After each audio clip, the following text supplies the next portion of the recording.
Hello, everyone. Welcome to Befriending Trauma with Prem. And I'm Prem, and I talk here about topics related to trauma and how we can heal from it, and basically how we can have a fulfilled and good life. So today I'm really excited because I have Vivian Broughton with me. Hello, Vivian. How are you today? I'm fine, thanks. Nice to see you. Nice to see you too. I'm just really thankful for accepting my invitation, and I'm really happy that I can spend this time with you and ask you some questions. Let me introduce you a little bit, if that's okay, to people that haven't heard about IoPT and your work. So you're a psychotrauma therapist, the author of 4 books, and your latest a book is this beautiful Trauma and Identity, and it's a really excellent book, and personally I highly recommend it to therapists, non-therapists, people that are interested in this topic. So Vivian, you are a major contributor in UK to IoPT, and not only UK but globally. You work with people that join from all over the world to your online workshops. You organize, you offer seminars, trainings, educational programs, and for people that would like to become practitioners,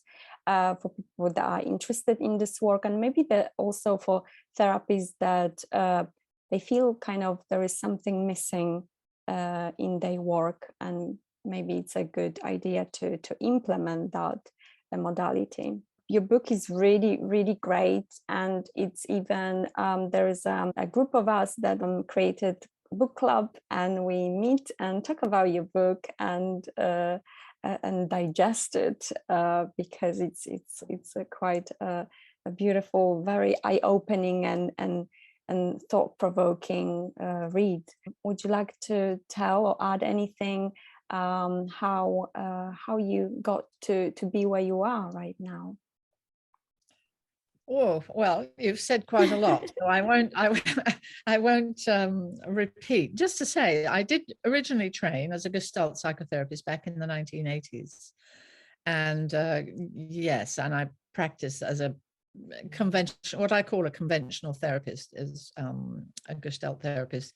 And then I came across Bert Hellinger's work, Family Constellations, in the mid-1990s, and invited Albrecht Marr, who's one of the prominent people in that world, to come and teach in the UK.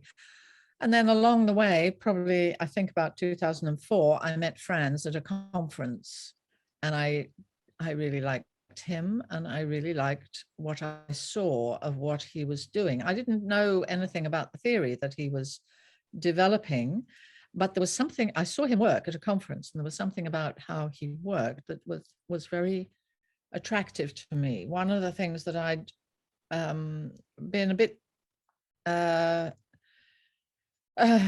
what's the word, unaccepting of, I suppose, was the degree of directiveness that sometimes family constellations facilitators fell into.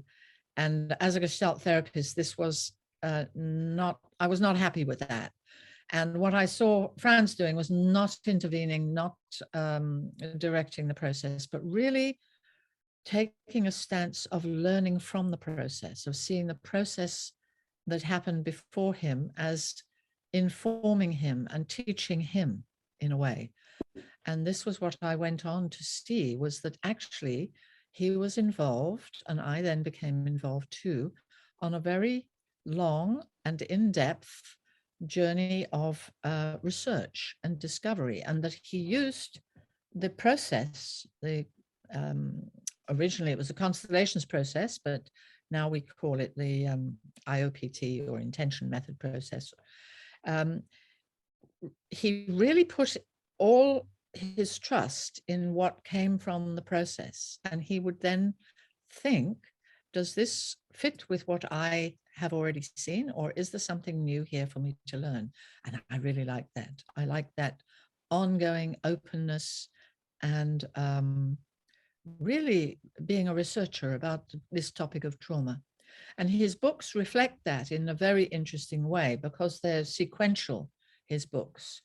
So in effect, if one is really interested in for example, becoming a practitioner, an IoPT practitioner, I always recommend to people read the books in order, because you go on a journey where you are following his development, and then the later development reflects back on the previous one, and you learn as you go. It's a very interesting way of doing it. So this just, I've been involved in his work really since about 2005, and I only do IoPT from about 2010. I really shifted my practice, and I've been working with IoPT and the intention method ever since. And I too find that I learn an enormous amount from just doing the work with people, just working with people and the representations. Yeah. Yeah. Tremendously exciting work, because we do feel, I do feel, and I think we all feel, and you probably feel as well, that we are really breaking new ground. We are really forging into something that really hasn't been explored sufficiently, and that's trauma. It's been sort of a side issue, and in a way, in the psychotherapy world, it's still a side issue. Whereas in IoPT, we say, this is the central issue. There is nothing else. There is no other issue. This trauma, we have to make it central to our thinking about the human condition and human suffering. So I think this is very important. Yes, what I really love about IoPT is that it just goes to the root cause of the problem. Vivian, I'm just wondering if what is IoPT? If you could explain just kind of simply in a few words for people that never heard of it.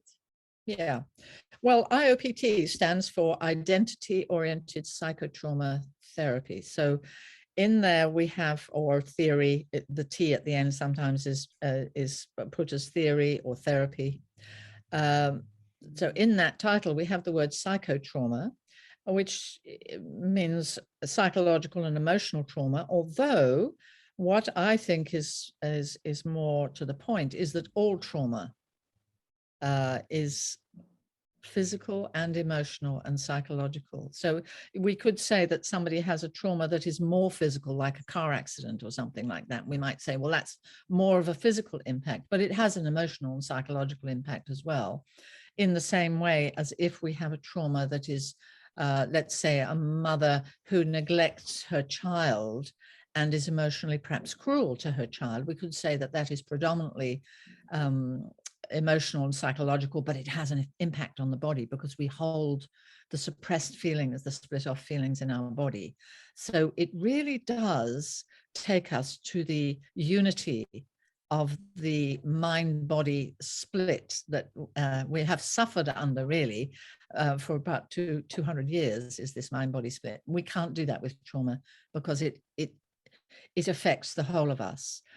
And the word identity is there because most of what we find we are dealing with, even if there are later traumas later in life, somehow they always seem to reach back to a very early situation of instability and trauma, not being cared for properly, not having enough loving contact for some reason. So this early in our life, it has a big impact on our ability to hold on to our sense of self, our real sense of identity. We tend to think about identity generally in terms of actually things that are external to us or coincidences of our birth. So, for example, we could say, I'm a Christian, but that's a coincidence of birth. It's not something I've chosen. It's not something that's come from within me. I could say I'm a psychotherapist, but that's just something I do. It's not actually who I am. The understanding of who I am is entirely on the inside, not something that comes from the outside. And trauma, of course, has a tremendous impact on our ability really to know who we are. And that's what identity is knowing who I really am. So that's the basic explanation of this IoPT term that we use. So these are the important things: psychotrauma and identity. These are the two really important issues that we're working with. Thank you for that meaty definition. I'm aware that you've been doing private sessions but mainly, well, I'm not sure if you do actually still private session or just group workshops. No. At the moment, I have stopped doing private sessions myself in practice. One of the reasons is that I've been a psychotherapist for 30 years and I'm getting on a bit now. So I feel like I want to work a little bit less myself. So I decided to stop doing the individual sessions because it takes, it takes quite a lot of time in terms of appointments and things like that. And I really enjoy the little groups that I do. However, I do teach one-to-one sessions because I have spent a lot of time thinking, when this work first came up with family constellations in the mid-90s, it was all done in groups, and all of the books that were written about family constellations didn't talk about the one-to-one session. There was maybe a couple of pages at the end of the book or a chapter at the end of the book saying, oh, and you can do this in the one-to-one session. But nobody was writing about how you do it in the one-to-one session. And as a psychotherapist, this right from the beginning was a very important thing for me. If we are going to say that we have a really good way of working with people's problems and their traumas, we cannot say that we only do this in group, because there are many, many people who would never go to a group, far too frightening, potentially shaming. That's what I wanted to ask. Yes, yeah. There are lots of kind of obstacles for people that may be very feeling a bit of resistance or scared of joining group workshops. And I'm wondering, what would you tell to people that feel that way, and maybe what are the benefits of coming into groups? I think the important thing, really the more important thing, is that as practitioners, we must also know how to do one-to-one work. Otherwise, we are offering a form of healing, psychological healing, that bars a whole bunch of people who wouldn't go to a group. At the same time, I do think when I have worked with people in the one-to-one session, sometimes I worked with people for many years in the one-to-one session. And, from time to time I say, yeah, why don't you go and join one of the groups and see how it is in a group? Because it is different. And it is also, to people who haven't experienced it before, quite startling what can come up and how helpful it can be. So I think it's a good combination. I also think sometimes people who do a lot of work in groups, just for some particular issue, may prefer to have a one-to-one session. So the very first book I wrote was when I was still doing family constellations, and I took this idea that everybody else had written all about group, and then the one-to-one was at the end, and I did the reverse. I made the whole book about the one-to-one session and very little about group. And I think it was quite a good book. It was primarily family constellations, but it was really saying we have to look at this one-to-one work. We can't just work in groups. It's not good enough, I don't think. Yes, I think it's good to have that, also give people a choice and maybe give them possibility to experience both, because personally I find both really, really useful and like really insightful. And there is we talk a lot in this work about resonance or representing. I wonder, how would you describe what does it mean to resonate? Yes, it's interesting. I think we use the word quite often, and we do know what it means. We know that if we feel in resonance with someone, we know that in some way we feel a sort of less intellectual, more emotional, and perhaps even one could say physical, in the sense of feeling things, connection. The reality is that we are actually much more connected than we tend to think. Our connective boundaries go beyond our skin delineation. I think of it in terms of animals in the wild are resonating all the time. with their senses, every sense that they have. They get information from the environment as to whether they're safe or they're not safe. Do they need to run? Do they need to stay still? They're doing it all the time because their lives are every day on the line, whether they're prey or predator. Every day their life is on the line. We've done something a little bit different as humans. Our lives, generally speaking, are much safer. And I think we've lost a little bit of attention to this ability, added to which we have such an incredibly creative neocortex brain, this brain up here, that we use our thinking more and our creativity often more than the sensual connection that we may feel when we're in the presence of someone else or in the presence of an animal or something like this. We are all resonating all the time. All we do in the intention method or the self-encountered method is we make an intention, a general intention. We are going to use this ability to understand ourselves better. And it is, Franz put this in one of his books, it is one of the best ways of accessing what's unconscious. So there were lots of ways in psychotherapy before to access the unconscious, like hypnotherapy or the Rorschach ink blots, those kinds of things, get people talking from their less conscious. This is another way of doing that. And it's an incredibly efficient way of accessing unconscious material.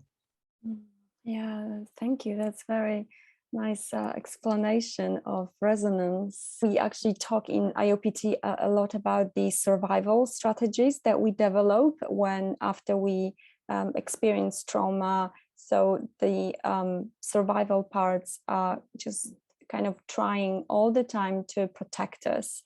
So we call them survival strategies. And I wonder, what are the most surprising or creative survival strategies you've seen in processes so far? I think artists use their art as a survival strategy. Yes. This creativity that artists employ, like Van Gogh or anybody else you want to think of, Cézanne, I think part of what they are doing is exploring themselves in their art, and they're also saying something, this is who I am in some way to the world. So I think that's the more creative end of the survival strategies. A survival strategy is anything that we do. It could even be sleep or shopping, things like that, that are ways in which we can distract ourselves from our the uncomfortable trauma feelings that may surface in ourselves if our trauma gets triggered. So survival strategies are incredibly creative and also can become incredibly self-destructive. So the more self-destructive forms of living, like having eating disorders or addictions, drug addictions, alcohol addictions, self-harming, suicidal intentions or ideation, all of these are also survival strategies. They're all ways in which we are trying to dumb down and numb the uncomfortable feelings in us that are the residue of trauma, that are the split off leftovers from trauma. You see, trauma, in a sense, cuts the experience in the moment. It gets cut off. So it stops mid-experience, mid-expression, if you like.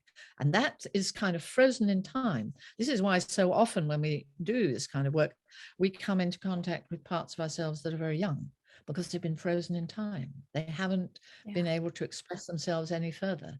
They are stuck at that time. And sometimes in the processes, as you know, we even see that they are stuck in the womb, that there's a part of the person that's still stuck, still attempting to function, but is actually experiences itself as if it's still in the womb. You mentioned addictions, and that was actually my next question, because a lot of people struggle with addictions, and I wonder, having different experiences and knowledge in family constellations and now IoPT, what do you think is the origin or cause of addictions, and is it possible to fully heal it, or what would be kind of a remedy? Yeah. First thing is, I don't do family constellations anymore. I haven't even thought in those terms for probably nearly 15 years. So I have to leave that one aside. But we only need survival strategies if we've been traumatized. And in the moment of trauma, in the moment of being traumatized, which is always a devastating situation where we are utterly helpless. And it's beyond fight and flight. Fight and flight is high stress. Trauma is beyond that. We have nothing. If we can fight or we can flee, we're not completely helpless. The final definition of trauma is a situation where we are helpless. And the only thing, if it's a relational trauma, there's a perpetrator and we are the victim. And the only thing we can do, and we don't have a choice about it, comes from the old brain, the reptilian brain at the base of the skull. The only thing we can do is dissociate and split off the experience. And that's really how we survive. And so our survival strategies are not something that we can say, oh, I want to get rid of this. We have to understand that we actually couldn't function on a daily basis if we didn't have our survival strategies, because we would just be flooded by the trauma. So addictions are more extreme, but the survival strategy is anything that distracts you from feeling whatever your pain is. So if we talk about addictions like drug addiction or alcohol addiction, there are two functions that such an addiction have. One is it perhaps makes you feel good for a while when you actually don't. So it's distracting you from the not good feeling and giving you a high, let's say. But it also, if we understand that there's a lot of pain inside us from the trauma, the primary thing that happens quite often right at the beginning is we start to numb our body. We start to numb ourselves because we don't want to feel. And then, of course, we can also take drugs or alcohol to try and make ourselves feel a bit more alive. So it can also be a compensatory activity to give us some sense of I'm alive in my body, because if I've numbed out my body, then how do I know I'm alive? It's not an intellectual concept, being alive. Being alive is feeling and sensing the energy right throughout my body. And if I've been traumatized and had to shut that off, then yes, maybe I may decide I need to have a drink or smoke some dope or take something harder than that in order to get some feeling that's good, some feeling inside me that's good. So addiction is the real addiction. I'm talking, let's say, heroin or cocaine addictions. These are far down the line of the continuum of survival strategies. Perhaps having a glass of wine in the evening to just relax down a bit. I wouldn't say that's an addiction. This is a very, very different thing. But we can be addicted to shopping. We can be addicted to food. I think food is one for me. If I feel distressed, I always want to eat. It's as simple as that. As soon as I feel distressed, I start thinking about food. And I think this is so common. It's so common. And shopping and things like that. So watching television, going on the computer, playing games, all of these things can be little sort of distractions for us. Yeah. Yeah, that's brilliant. Gambling, another one. Gambling, yeah. Yeah. Thank you. Yeah, you said something that could be both addiction, kind of protection, and seeking that Sensation. Kind of also that feeling that, oh, I need to feel that I'm alive, and kind of minor distractions, as you said, and just kind of to avoid the pain. And I wanted to talk a little bit about pain. And my next question is about the current mental health system, and in particular, what is your opinion about diagnosis and diagnosing people with all sorts of disorders, bipolar, borderline, narcissistic? What is your opinion? I remember back in the late 1980s, the DSM-4 was already a very weighty document, book, about that thick book of diagnostic terms. I don't think they're helpful in the end, because then the person, that becomes part of the person's identity. The person says, I'm bipolar or I'm schizophrenic. No, this person perhaps has episodes that one might call schizophrenia, but actually underneath this all is trauma, in my view.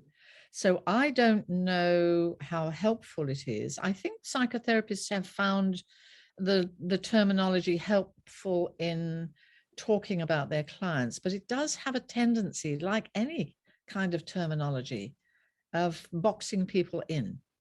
And then you see, one of the things that we're very, it's very common for us is to think that we can't do anything about these things.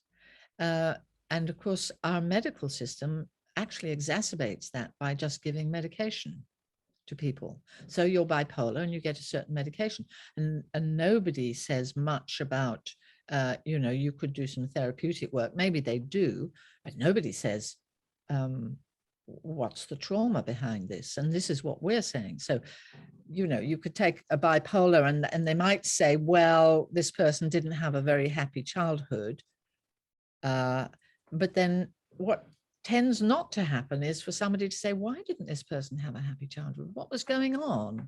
And how early does this go back? And of course, one of the things that we found in IoPT, we just found it. We didn't hypothesize this. It just started coming up in the processes, was that representatives said, I feel like I'm in the womb. So then it was through that Franz started to think, well, actually, this happens much earlier than just after birth. And so then we had to think the whole question about what is the life of the infant in the womb? What happens? Can we talk about that life? So we talk about our birthday. We don't talk about our conception day. It's almost like that 9 months doesn't exist, or, we weren't a living being in that 9 months. Well, that's not true. We were a living being, and an awful lot happens in that time. So I've forgotten what your original question was, but hopefully I'm answering it. Yes, thank you. Yes, very well. Yes, about the diagnosis and people being diagnosed, which it seems like it creates a lot of can be a little bit damaging for people. Yes, yeah. I think so, because it tends to put a full stop on things. Tends to say, this is it, this is the diagnosis, and the person goes, phew, I've got a diagnosis and that's who I am. Well, I think that's just not helpful. And I do think that the mental health profession leaves people hanging in this very, very often. And really, psychiatrists, for the most part, the only resource they have is medication. And all medication does is it really dumbs down people's liveliness, dumbs down their ability to live. It's harder to work with someone who's on medication than someone who's not, because of course already they are to some extent dissociated. I don't know. I mean, I have to say, as a practitioner, I haven't thought of anybody in terms of a diagnostic category, I would say, for many years. I just don't think it's helpful. I want to meet the person as they are. One person's borderline personality style is quite different from somebody else's borderline personality style. That's also the problem. Does anybody absolutely fit a diagnosis? I doubt it. Yeah. I think, as you said, it's just kind of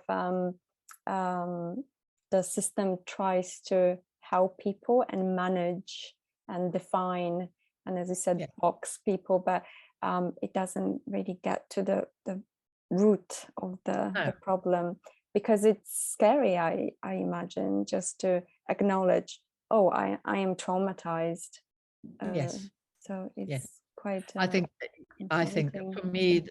for me, there's an intriguing question as to why trauma has not been made central long before now. You know, the psychotherapy endeavor started in the mid 1800s with Freud and his fellow students at the hospital in Paris, and they actually set themselves out to study trauma. But what happened? Because when I trained in the late 1980s, trauma was never mentioned. And if I look at reputable psychotherapy organizations now and their postgraduate topics, very rarely is trauma the main topic. It might be the trauma of something or the trauma of, but to make it, Franz Ruppert's taken trauma and said, here it is. This is what we've got to look at. We have to make this absolutely central. And that's what we are doing. And you're right. I remember when I first started talking about it, my psychotherapy colleagues would say, oh, perhaps you shouldn't talk so much about trauma. You're going to scare people off. But actually, I found the opposite. I found that people would come and say, finally, somebody's talking about what I actually do know. I actually do know I'm traumatized.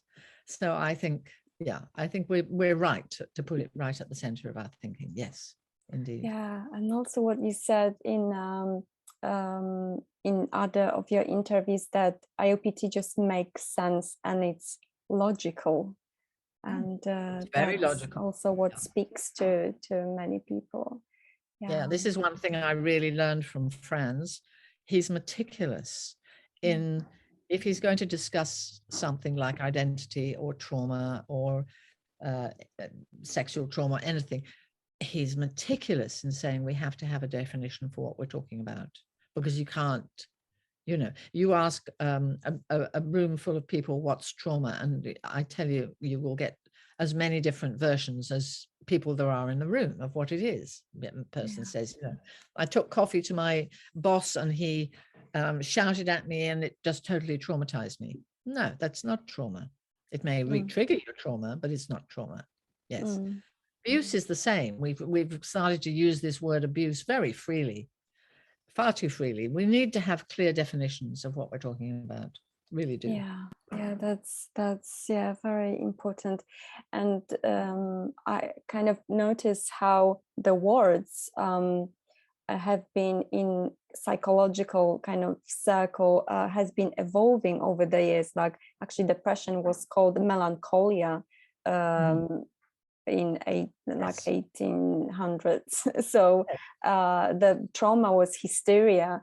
And now we just trying to kind of define something through those diagnoses and narcissism or borderline, but still the main system doesn't really acknowledge. It's the DSM-5 has something like over 300. I can't remember exactly how many, over 300 mental health categories. And only one with the word trauma in the title. Only one. And yet, if I read any of those, I think trauma's underneath all of this. Yes. But they only have PTSD is the only one. Yeah. It's quite and you're shocking. Right. Hysteria was trauma. And there was a diagnosis of hysteria for something like 3,000 years, because it really emerged in ancient Egypt before the Greeks took it up. And they in the mid 1800s, these guys, they said, we've got to have a look at this hysteria, because for starters, hysteria is generally applied to women, but men get traumatized too. So that. No, let's talk trauma. I'm very very keen that we should talk trauma, not run away from it and not be frightened of it. And also in terms of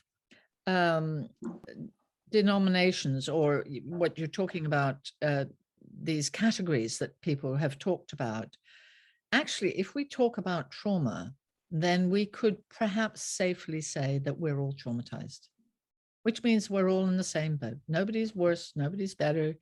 We're all in the same boat, and we don't then need any further labels. We just don't. We just are together in our exploration and healing of our own trauma. Yeah, I agree. This kind of statement, when I hear it, I kind of feel it's comforting. Like, oh, we kind of connected. Something Absolutely. connects us. I found this particular quote quite interesting and quite brave also. And I'm kind of reaching the topic about parents, children, and you said something like this: children's and teenagers' rebelliousness is a rebellion against lies and hypocrisy of the parents. It is the best they can do. And I'm wondering, what would you tell to people that struggle a lot with their children that maybe suffer from ADD, ADHD, autism, or cause a lot of kind of problems that they really struggle to resolve? Well, one thing I think we have to think about is when I was growing up, and I'm fairly elderly now, so I was growing up in the 50s and the 60s, ADHD was never heard of. We'd never heard of it. I don't remember anybody being diagnosed with that until probably around the 70s, the 1970s. So where was it? No, it's the result of trauma. We have such a long history of traumatizing children. Even the Christian idea that you have to have your child baptized or christened because basically they're born evil. I mean, what a really ridiculous idea that is. How could anybody say that a newly created being who has done nothing is evil from the start? It just is illogical. It doesn't make sense. Yeah, So kind of these things I think have come in later. Yeah.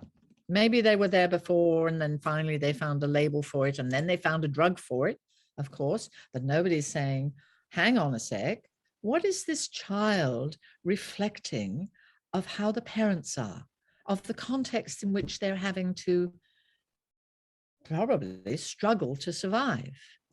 Now, that's where the answer is. I always said, as a psychotherapist, even before I found out about Franz's work, if the child is troubled, then you have to work with the parents. There's no point working with the child. You work with the parents and the child will improve. The child is just the symptom of the difficulties in the parents' relationship. That's all. But of course, many parents will use their child as an excuse. They will say, the child's the problem. Then I don't have to look at my trauma. Yeah, it's kind of like one of the avoidance strategies. Yeah. ADHD is a symptom, and the child that has it is a symptom of the parents' relationship and the parents' history. Yes, very clear. Well, yeah, bigger issue. It's not just a fanciful new agey idea that the child arrives really only with the emotion of love. This is what I think. But it's not just a new agey thing, it's chemical. Because the most important hormone for the child is oxytocin and the other hormones that give it connection, hopefully, with the mother. And that's so we could say even our emotions are just chemicals. Messages from the hormones and the neurotransmitting systems and so on. But in the beginning, in order to grow and become, in the beginning of life, the child needs a loving connection with the mother. And this will come in the form of the chemicals in the child and hopefully in the mother. Now, that's the problem, is if they don't come from the mother, then the child's impulse to love the mother and the desire to be loved by the mother are thwarted. The child's love for the mother is rejected. And this is the most tragic thing that can happen for a child, is that the mother spurns the child's impulse to love her. The other one, of course, is that the child doesn't receive love from the mother. That also is a tragedy for the child. And immediately it's a trauma, of course, for the child, because without that connection, in a way, the child's experience is as if they're in danger. Because human children are born prematurely. I read on the internet the other day that we're actually born about 12 months prematurely. It's a heck of a lot, isn't it? Mm. I hadn't realized it was that much, but if you think about, most animals can get up and run around, and they need to, because they need to be able to run to escape being a prey. We can't do any of that for many years, in fact.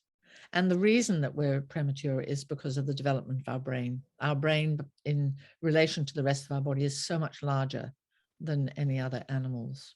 And so our head gets big, and we have to be born prematurely to get out, to get through, or by cesarean section. Well, that's a whole other story.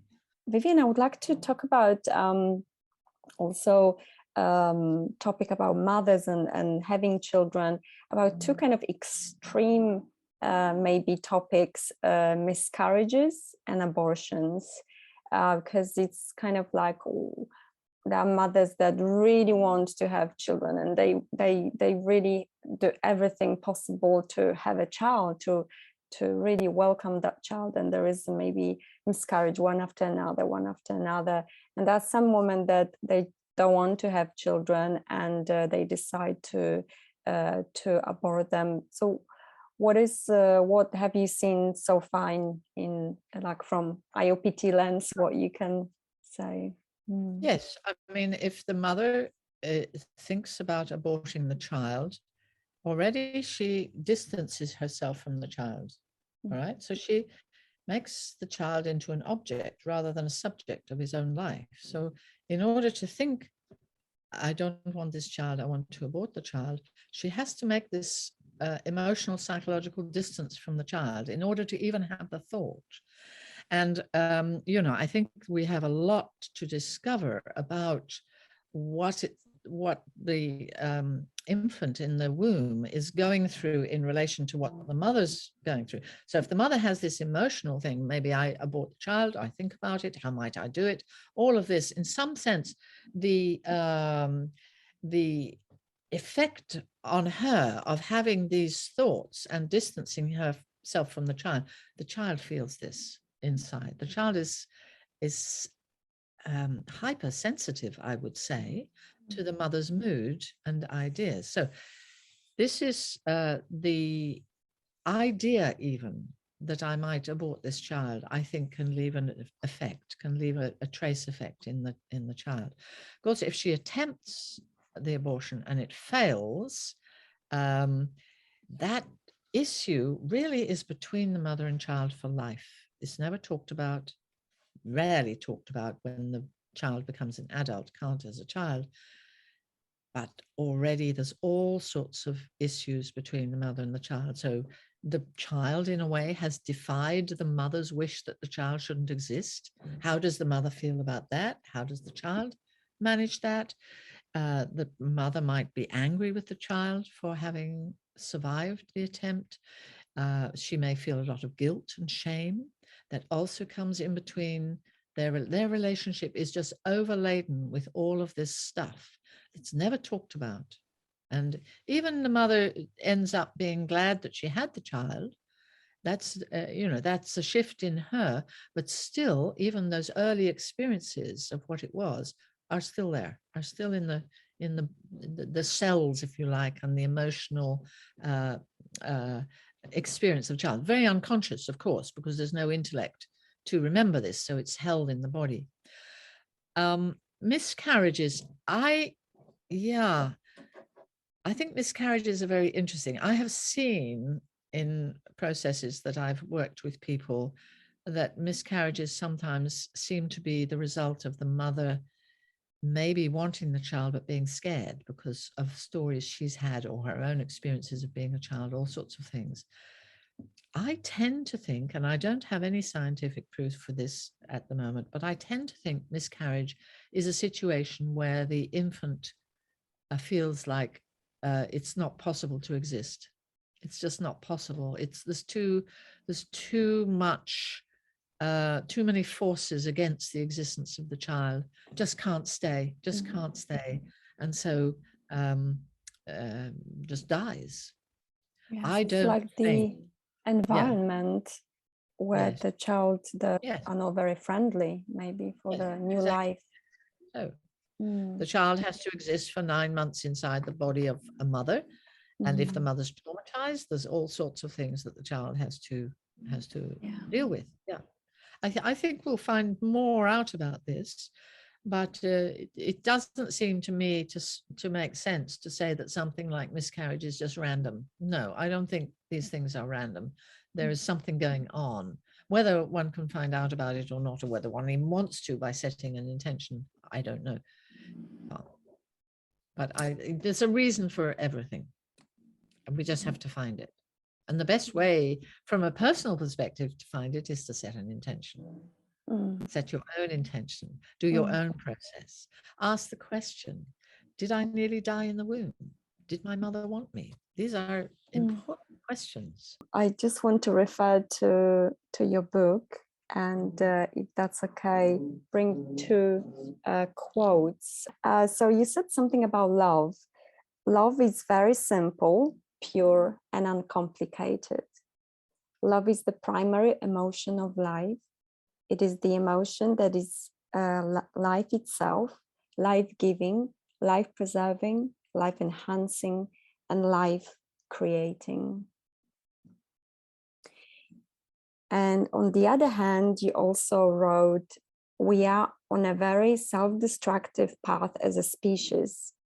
Our ability to traumatize each other is much more prevalent than our ability to empathize and act compassionately towards the other. It makes me think about humanity and the fact that we do have a great capacity for love, to love.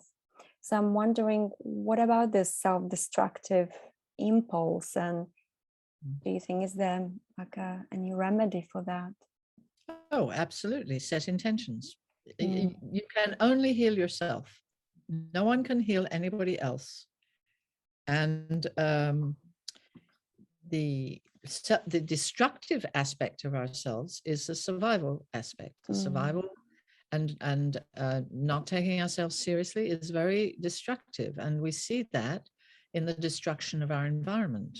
Yeah. It's only from these destructive perpetrator survival strategy. After all, we were talking before about addiction. Addiction is extremely self-harming. We are harming ourselves. We are harming our world.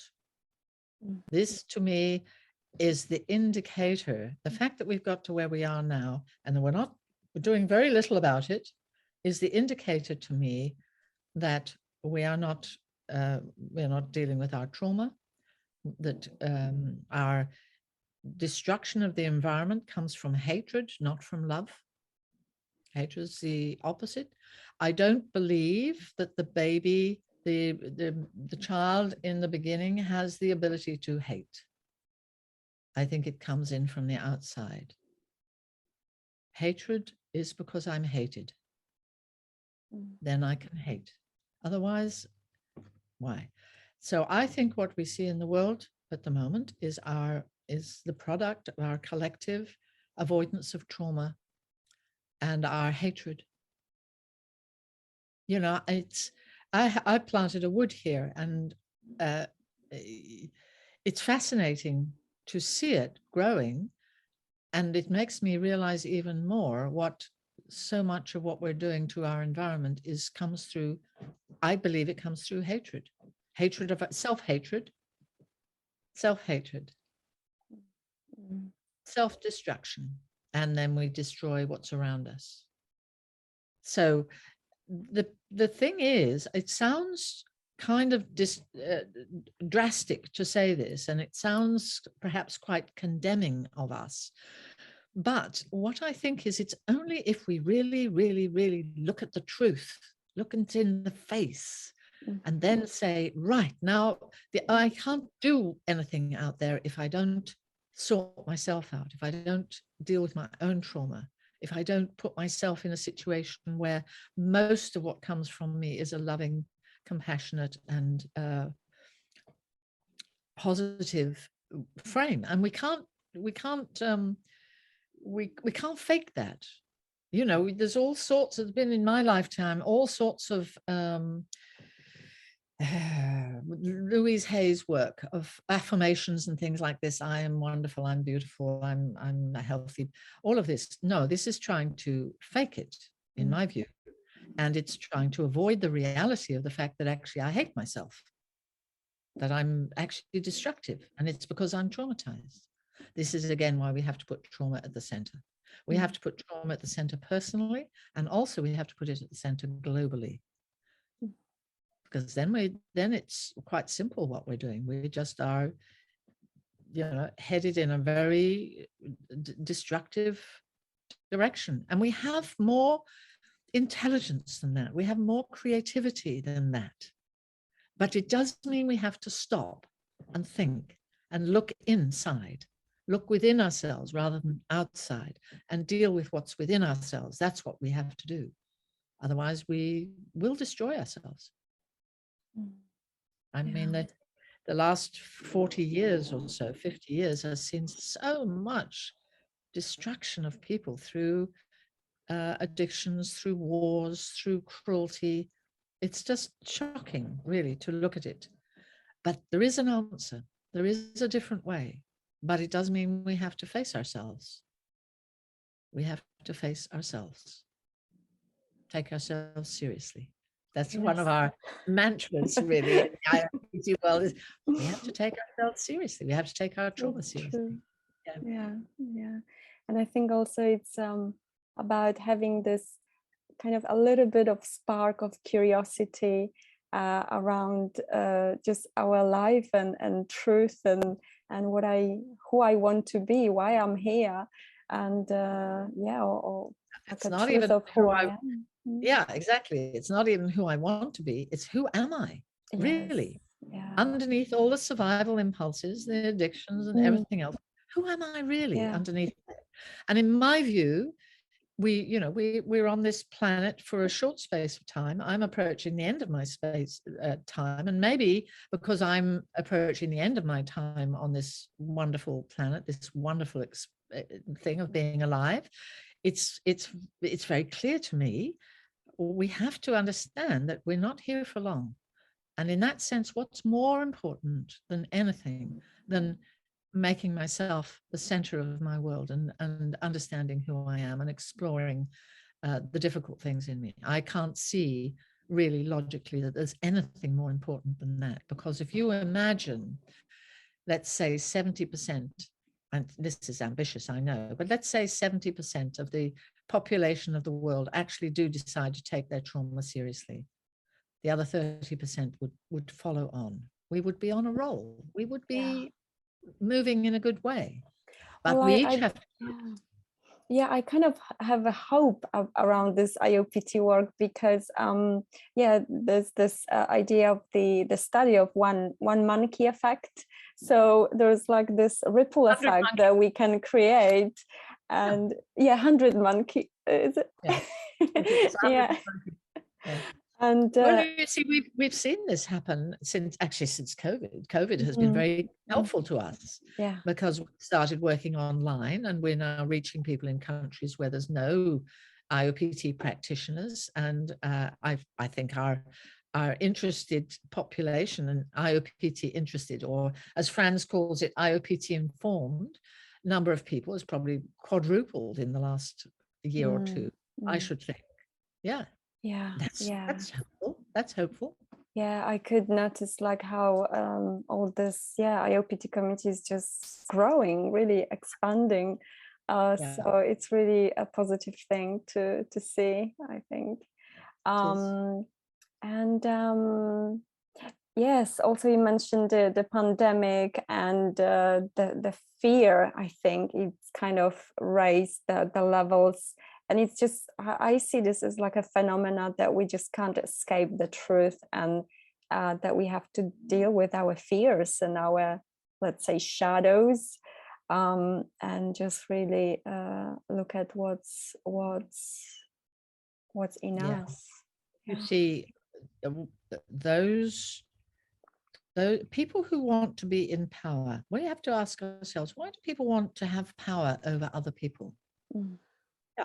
This is a perpetration. Of course, the logic of that is because they don't feel powerful in themselves. They don't feel centered in themselves, so they have to gain power over other people.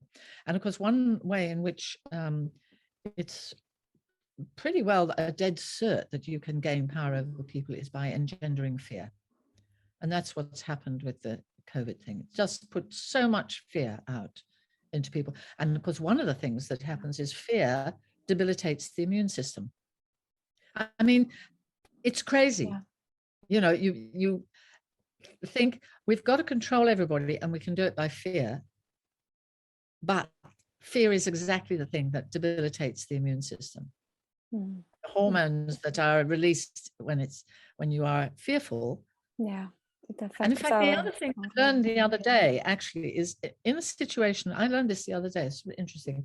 In a situation of fear, one of the things the body does is it slows down some of the ordinary things that we do in our body, like breathing properly, metabolizing food, these sorts of things. Fear causes these things to slow down. That's part of how the immune system is compromised by fear. Yeah. We've been living through this dreadful, fearful time. Mm. Tyrants and dictators use fear to control their populations. Mm. Yeah, and that's not good. No, and I guess it's due to just lack of love, really, because when we come with love as children, we don't get that love, and that creates that fearful response that, oh, I need to protect myself because I'm going to die, or this kind of survival instinct. Parents often use fear to control their children as well. We're used to that, really. Yeah. That's very stressful. It's very stressful being fed fear all the time. Mm-hmm. Vivian, I just have a couple of questions. I know the time is running. I just have really a few more questions. And I wonder, have you come across a situation with your clients or in your practice where when you have a situational case, maybe when people just cannot heal the problems with IoPT? Yeah. I wonder, like, is there anything that IoPT cannot do? Well, no, I don't think there is, but I do think that there is something that really stops people. So what it is there's a child part of us that clings on to the hope that my mother will love me in the face of her not loving me. There's a child part in us that clings on to this hope that we can get her to love us. Yeah, I kind of call it a fantasy. Yeah, but that's hard to let go of. It's hard to let go of. And the other thing that happens, which I think is part of it, is that in order to heal myself, I have to come into contact with the truth, with what was real about my childhood. And in doing that, in some ways, I may break the confidentiality contract of our family. That's an unwritten, unspoken contract, but it's the tension between becoming who I am and the fear that will that I will lose my family, that my mother will feel betrayed by me, and then the hope goes out the window that I'll ever gain her love. It's complicated, and I do think I was talking about somebody the other day who had been doing IoPT work and had found it really hard to say my mother was a perpetrator to me. Couldn't do it, really couldn't do it. And yeah, sadly this person actually died of cancer in the end. It's an immense challenge. And you know, facing these very early traumas is an immense challenge, but it also is immensely freeing, because I can free myself from the potentially the tyranny of being the child in the family as it was. If it was that bad, sometimes it's not so bad as that. But making myself the center of my world is like a shift from making my mother the center of my world, which she was when I was a child. In a healthy upbringing, of course, the parents would support the child to make themselves the center of their world. But unfortunately, we see a lot in the work that this is not the case, that the child is used for various things to make the parents feel better, or to rescue the parents, or to heal the parents' own trauma. Lots of unconscious stuff.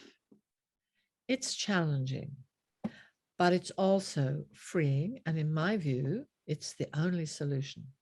It's the only solution to our problems, our unhappiness, our problems with relationships, with feeling good about ourselves, feeling confident. And it's also then reflected out in our problems with our environment, with our world, with what we're doing in the world. Yeah, we need to, I suppose one thing we could say is actually what we need to do is really recognize the reality of perpetration, the reality of perpetrators. I remember once years ago when I had a problem with someone, and I happened to be with Franz, and I had dinner with him, and I said, and I was complaining about this person and saying I had a problem with this person and she never listened to me, and so on and so forth. And he said to me, "You don't recognize when people are perpetrating." And I realized it was true. My father functioned quite often with me as a perpetrator, and I didn't really see it. I thought he was doing what he should do to bring me up, to protect me and so on. Yeah, we have to recognize the reality of perpetration. Perpetration is a survival strategy. It's just a way of helping, of make myself feel more powerful, not feel the inner pain. But perpetrators require victims. And so then the cycle goes on. That's what we have to step aside from. And we can. So you didn't ask yet a question about the process. Shall I say something about the process? Yes, please go ahead. Yeah. Okay. So the process starts with the person having an intention. That can be in answer to the question, what is it that you want? If you're going to make an exploratory process, what is it that you want? That's a really important part. And really, you cannot work with anyone who does not come up with their own intention. It's an important autonomous start to the process. Then we choose, if hopefully the intention is not too long, we like to keep them quite short sentences. And then we ask the person to choose 3 elements from the intention. Sometimes the intention is a drawing, that's fine. You choose 3 elements, that's 3 words or 3 parts of the drawing. And you then in a group invite someone else to resonate with this word. Now this is where we can find ourselves much more connected than we think we are. It is surprising sometimes, you know this, what the resonance person what information they can come up with. Sometimes quite physical information, like, I've got an aching back, and the person says, "Oh, I've always had backache," or something like that. This is, it's very mysterious what happens. It's a very interesting phenomenon, and in a way, I'd have to admit, we don't really fully understand it yet, but we will in time. I think neuroscience puts a lot of information in that helps us understand this resonance process. And the idea then is that as the necessary information emerges, there comes a solution to the problem. There comes that's something I haven't thought about. That's something new, a shift in perception, something new. There has to be something new. Otherwise it's not worth, why are we doing it? We are after understanding something new, feeling the feelings that have been split off, feeling more ourselves, feeling more alive. And I think this is the best way I've discovered of doing that. It works really, really well. You know it. I know. Yes. Yeah, it works really well. That's why Yeah. I kind of forgot even to talk about intention and forming intention, because you also have a lot of videos really in detail how we do it and what it is, what is the process. And I'm just wondering, just a few quick questions. Is there any reason why someone shouldn't do IoPT process? Maybe children or some? No. Yeah. Even I mean, in my view, there's no reason, but the person may have a reason, and that's I would not argue with that. But I've had someone, for example, say who's pregnant, say to me, "Is it all right if I do this if I'm carrying my baby?" And I said, "Well, you have to really make that decision yourself. You have to feel in yourself whether this is going to be a good thing for you to do." In my view, in a sort of general sense, how can it not be? Because if the mother starts in some way to feel better, wouldn't that also be helpful for the baby? If the mother feels some deep feelings and is able to express feelings that have been held in her for many, many years, causing tension in her body, is that not absolutely going to be good for the child?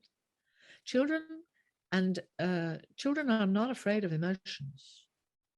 It's adults that become afraid of emotions. Children in the beginning are not afraid of emotions. Yeah, that's very Anger true. or tears or feeling or crying. No, I don't think these. I think the release is good for the child. So I think people have to make up their own minds. But in general sense, I wouldn't think there's any reason for anyone not to set an intention.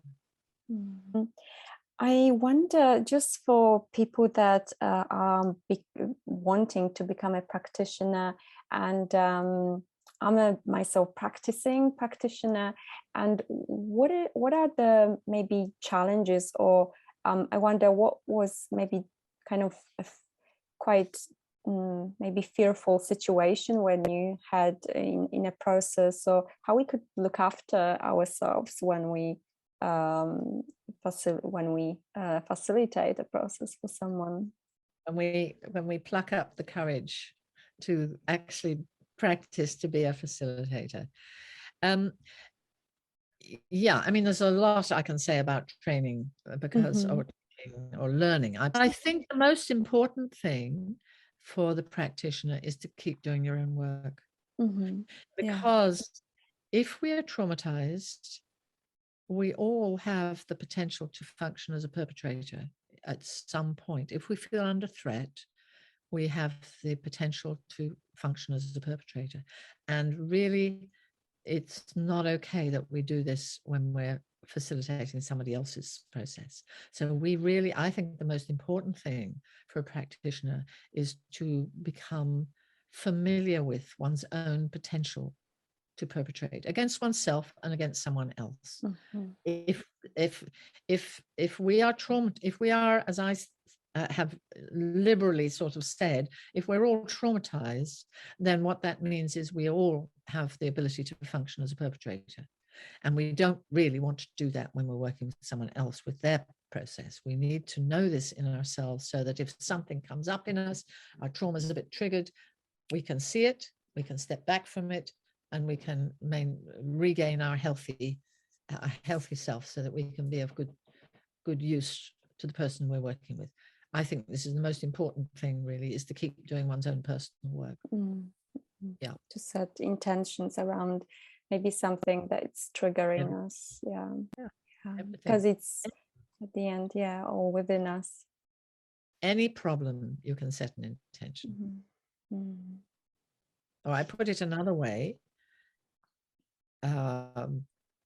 Any problem that we feel we can't resolve, or it triggers our trauma, it puts us into survival, there's an intention.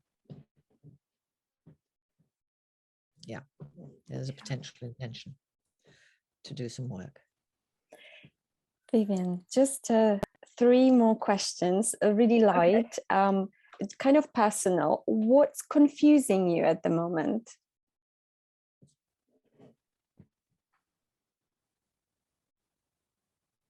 If there is anything like that. I don't think there is at the moment anything Mm-hmm. confusing. I mean, I do think that okay, so here's one thing. I think that there's a lot of very confusing information out there about COVID, and Mm-hmm. it's kind of like trying to work your way through a jungle to find some truth. And I do Yeah. think that there's been a big takeover in the world of this idea of fake news. It's like I don't remember that so much when I was younger, but it's become more acute, the problem of trying to find out what's actually true.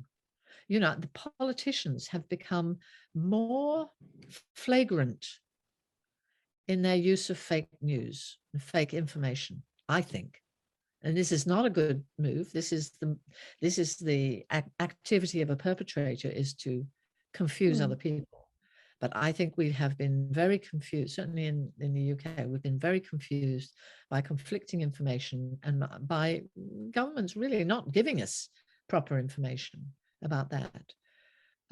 So I think this is a big confusion. I don't particularly feel confused about it now because I've been doing quite a lot of reading and thinking about it myself.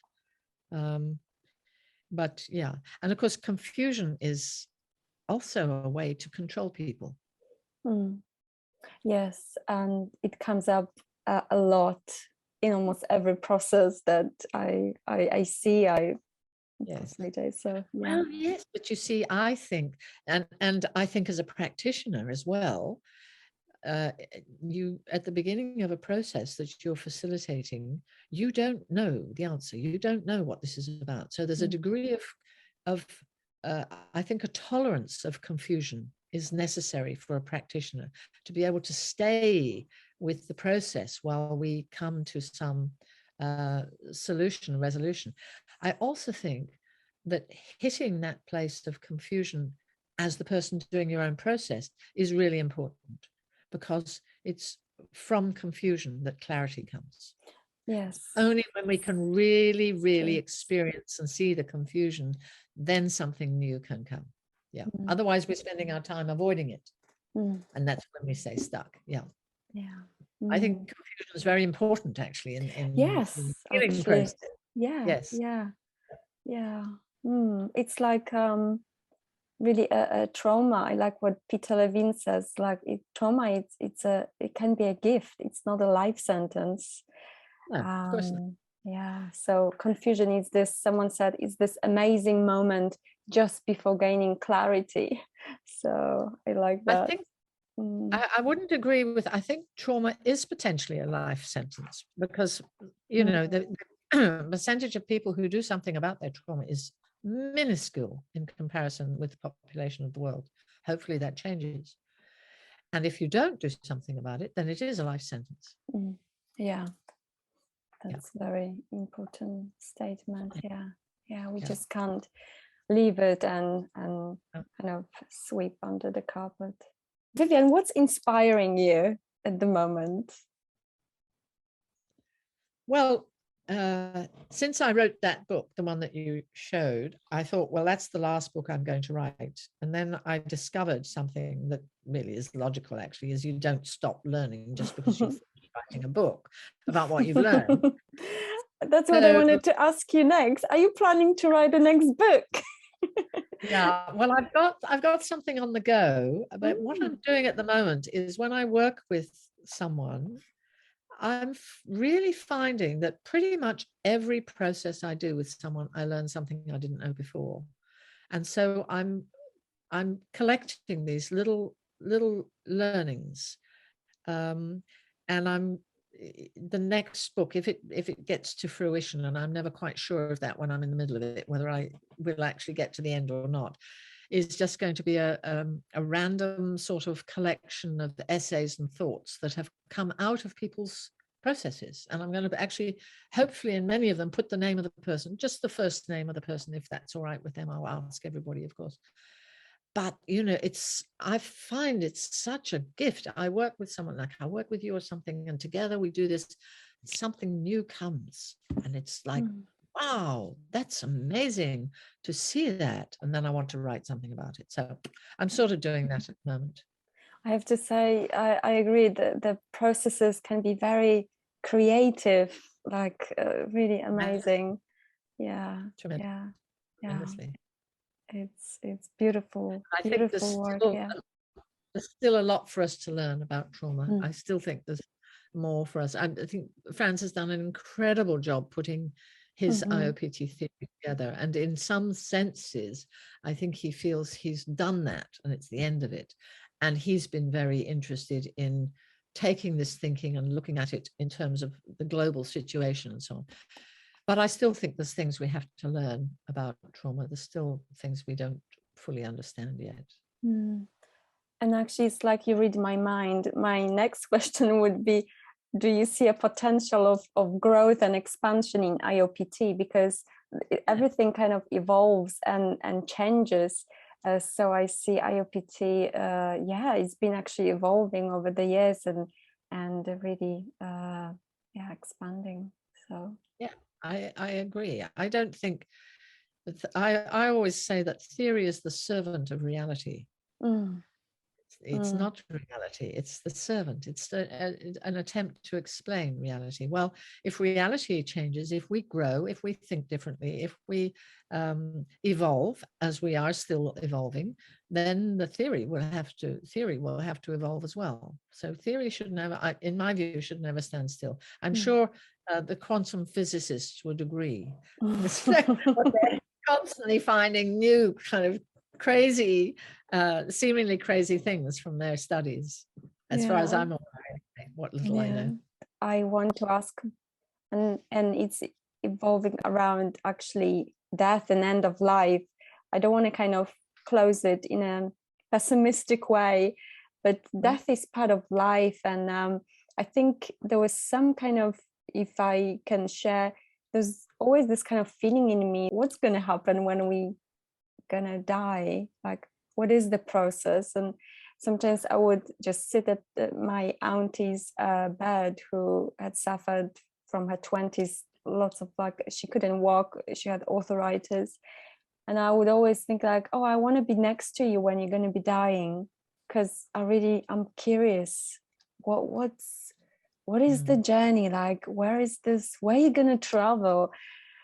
It's, yeah, I don't know if you have some insights, or how, yeah, you said you in certain age, and how does that, is there any feelings that brings in you? Yeah, absolutely. I am certainly finding at my age that I'm increasingly curious about that. And I think probably most people are not frightened of death so much as frightened of what they'll die of. And I think that's more frightening, of dying in pain, or yeah. I have no idea what happens, or if anything happens. I was with my father when he died. And that was it. I do think it's a very good experience to be with someone, particularly somebody perhaps you're close to, like a parent, when they're dying. I think that is a really good experience. I had, it was very interesting being with my father. He'd been very dominant of me in my life. And I watched him die, and the image that came to me in the days afterwards that just stuck with me, and I couldn't stop it, was as if an enormous rock had rolled over, and there was this little plant underneath the rock, and that was me. And I really felt that sort of sense of freedom hugely.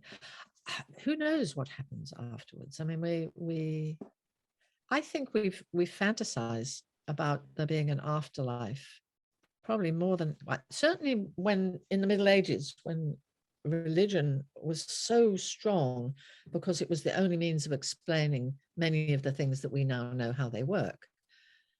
And so that for them, the afterlife was really important. And the idea, more often than not, was that the need for an afterlife to be good was because this life was so bad.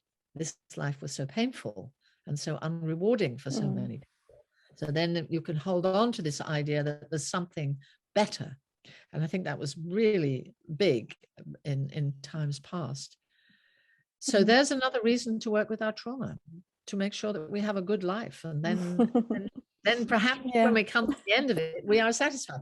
I do have this feeling now. I've had an incredibly good life. I mean, there've been things along the way. Of course there are. But I think if we can get to the end and feel like, yeah, it's been a good life. I've done some fantastic things. I feel really good about it.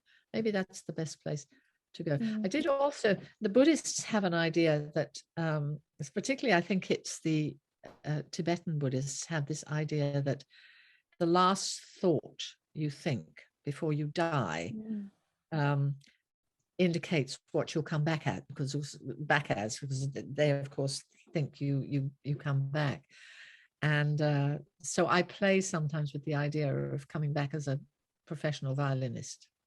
Beautiful. I sort of think to myself, well, maybe I'll have that as the last thought, just in case there is another life to come. I don't know. Who knows? Yeah.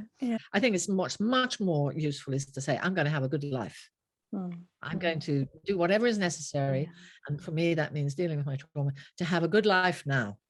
Then I'm not hankering after some fantasy, perhaps. And I wonder if you just last question. God, sorry. Just the last question about that idea of good life, and I wonder how your day looks like when you take your IoPT hat off. Well, I don't know, as you probably know, as I've already said, I've got a wood growing here, and I've got sheep, and I've got chickens, and nice. It's fun having them. But one of the things that's really interesting about getting into nature as I am, so I look out of my window and I see all this going on, is it actually informs me an awful lot thinking about my work. You know, I see that an acorn grows an oak tree, and the oak tree just is. That's all it's interested in, is being and producing more acorns, and its life is, you know, relatively uncomplicated, providing it's in an environment where the soil is sufficient and so on.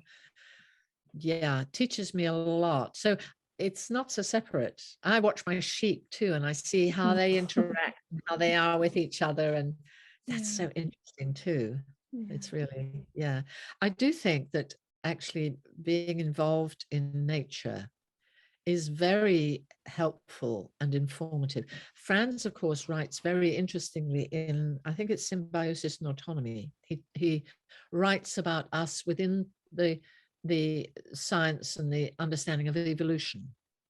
And so just putting us in with all other species, we're just evolving just as they are. We have the same needs, the same problems, the same sort of the same living conditions. So I think it's really helpful to be involved with nature, because I think it can reflect back to us things about ourselves very helpfully. I was thinking the other day about philosophy. Of course, philosophers over the years, I don't know anything about philosophy. I have to be perfectly honest here and say I don't know. But I understand that philosophy really over the years, over the centuries, has been an attempt, as is religion, an attempt to explain ourselves to ourselves, to explain our suffering and ourselves to ourselves. And the remarkable thing to me is that no philosopher talks about trauma. How can you, this is where I've got to with it, how can you explain ourselves to ourselves if we don't include the topic of trauma? I mean, I think there've been, you know, with shamanic work and religion and the strategies that these philosophical, if you like, entities have developed to help people. Yes, they are helping people with trauma, but they don't call it trauma. And really what they're helping is to develop better survival strategies, stronger survival strategies, not addressing the trauma. But for the most part, I mean, you know, what do I know? I don't know an awful lot about these topics. I'm just telling you what I think. Someone may come along and say, oh, you don't know about this, that, and the other. Perfectly true. So let's go back to what we know the best. Yes. Yes. um okay, Vivian, thank you so much for this. It's really, I'm really grateful. And I'm just wondering, are you planning to, what are your plans, maybe, because many things are opening, coming back to normal, and my question is, are you planning in the future maybe in-person workshops, trainings, or would that be online? Well, at the moment, I don't want to be vaccinated. And so I've made a decision not to travel, which has been a very difficult decision to take, not just for me, but for the people who were helping me to organize it. So at the moment, I haven't decided I won't travel, but two reasons. One is I don't want to get vaccinated. And the second reason is I find it really difficult to deal with the stress of getting tested and going through the airport and wearing masks. And then on the journey back, getting tested. And what if I get tested positive? What if I get COVID while I'm away? I just find it's stressful. I've been doing it, but it's very stressful. So for the moment, I'm working online. That's it. I'm working online. And I think the work works really well online. I'm entirely satisfied with it at the moment. Who knows what's going to happen in the future? Hopefully things will, and I have two hopes for the future. Hopefully the whole COVID thing will calm down. Hopefully we will understand better the impact of the vaccinations, because I don't think there's been nearly enough research on these vaccinations to know what the impact is. And I suppose a hope is that we don't continue to be so polarized about vaccination, that actually people who don't want to be vaccinated are kind of lumped into the Trump far right basket, but it's not true. It's not true. People don't want to be vaccinated for all sorts of reasons, and they have a point. And nobody's listening. Nobody's interested. And I would like to see that change. I would like to see, the so-called conspiracy theorists that are banned from Facebook and banned from Twitter and banned from the newspapers. What are we doing? We're functioning on one side of an argument. And that can't be healthy. It just can't be healthy. Yeah. So this is my hope, is that we will start to calm down. And also the other thing that bothers me tremendously is the whole COVID thing is distracting us from climate change. Is distracting us from dealing with. Yes, because everyone focuses on the problem. Exactly. I'm just wondering how people can get in touch with you if they want to do their personal process intention in group or on one-to-one. And also I know you have two separate websites, kind of your own website with lots of information what IoPT is, how does it work, and the other for your trainings that you offer. And I also very much recommend your trainings, for group workshops and the individual sessions, which I started a week ago, and I'm really enjoying. So just tell us a little bit how people can get in touch with you. Well, to be honest, if you put my name in the search engine, it comes up, because my name is not so common. I did once find a namesake, somebody else who had exactly the same name as me. That was that was kind of fun. But if you put my name in, it will come up, my own website, and then there's a link from that to the more education learning website. So I do the little course that you're doing, which is just 3 separate days on looking at the individual session. I like that little course. It works well, and I really want to keep the individual session in our sites. That's really important to me. I do quite a lot of supervision and support of practitioners, student practice. I think we're all students, so I think of myself as a student practitioner, but some are more along the tracks, I suppose, been working longer. So I do that. I really enjoy that, supporting growing practitioners in their work. I love doing that. And I, you know, as you can tell from this interview, I have the ability to be a bit of a motor mouth on the topic. You know, I love talking about the topic. I'm happy Yes. to talk about the topic. Yeah, it's really interesting and very insightful, and your ideas and yes, what you have to offer to all of us, it's really amazing. So yeah, thank you. I hope you enjoyed this interview. It did. And It gives me an opportunity to talk. It gives me an opportunity to talk about my ideas. Yes, I love it. Thank you so much for doing it. Yeah, I didn't really touch much about the whole process of intention, but maybe on some another occasion. And I know you have 3 or 4 videos that are really super. I love them. I actually go like quite often and I listen to them because there is so many things. Good. Yes, like it's quite a thing to understand: trauma of love, trauma of identity, trauma of sexuality, and there is like it's all linked, and it's just I think it takes time to understand and really like integrate. Yeah, so I think it does. Yes, good. I agree with you.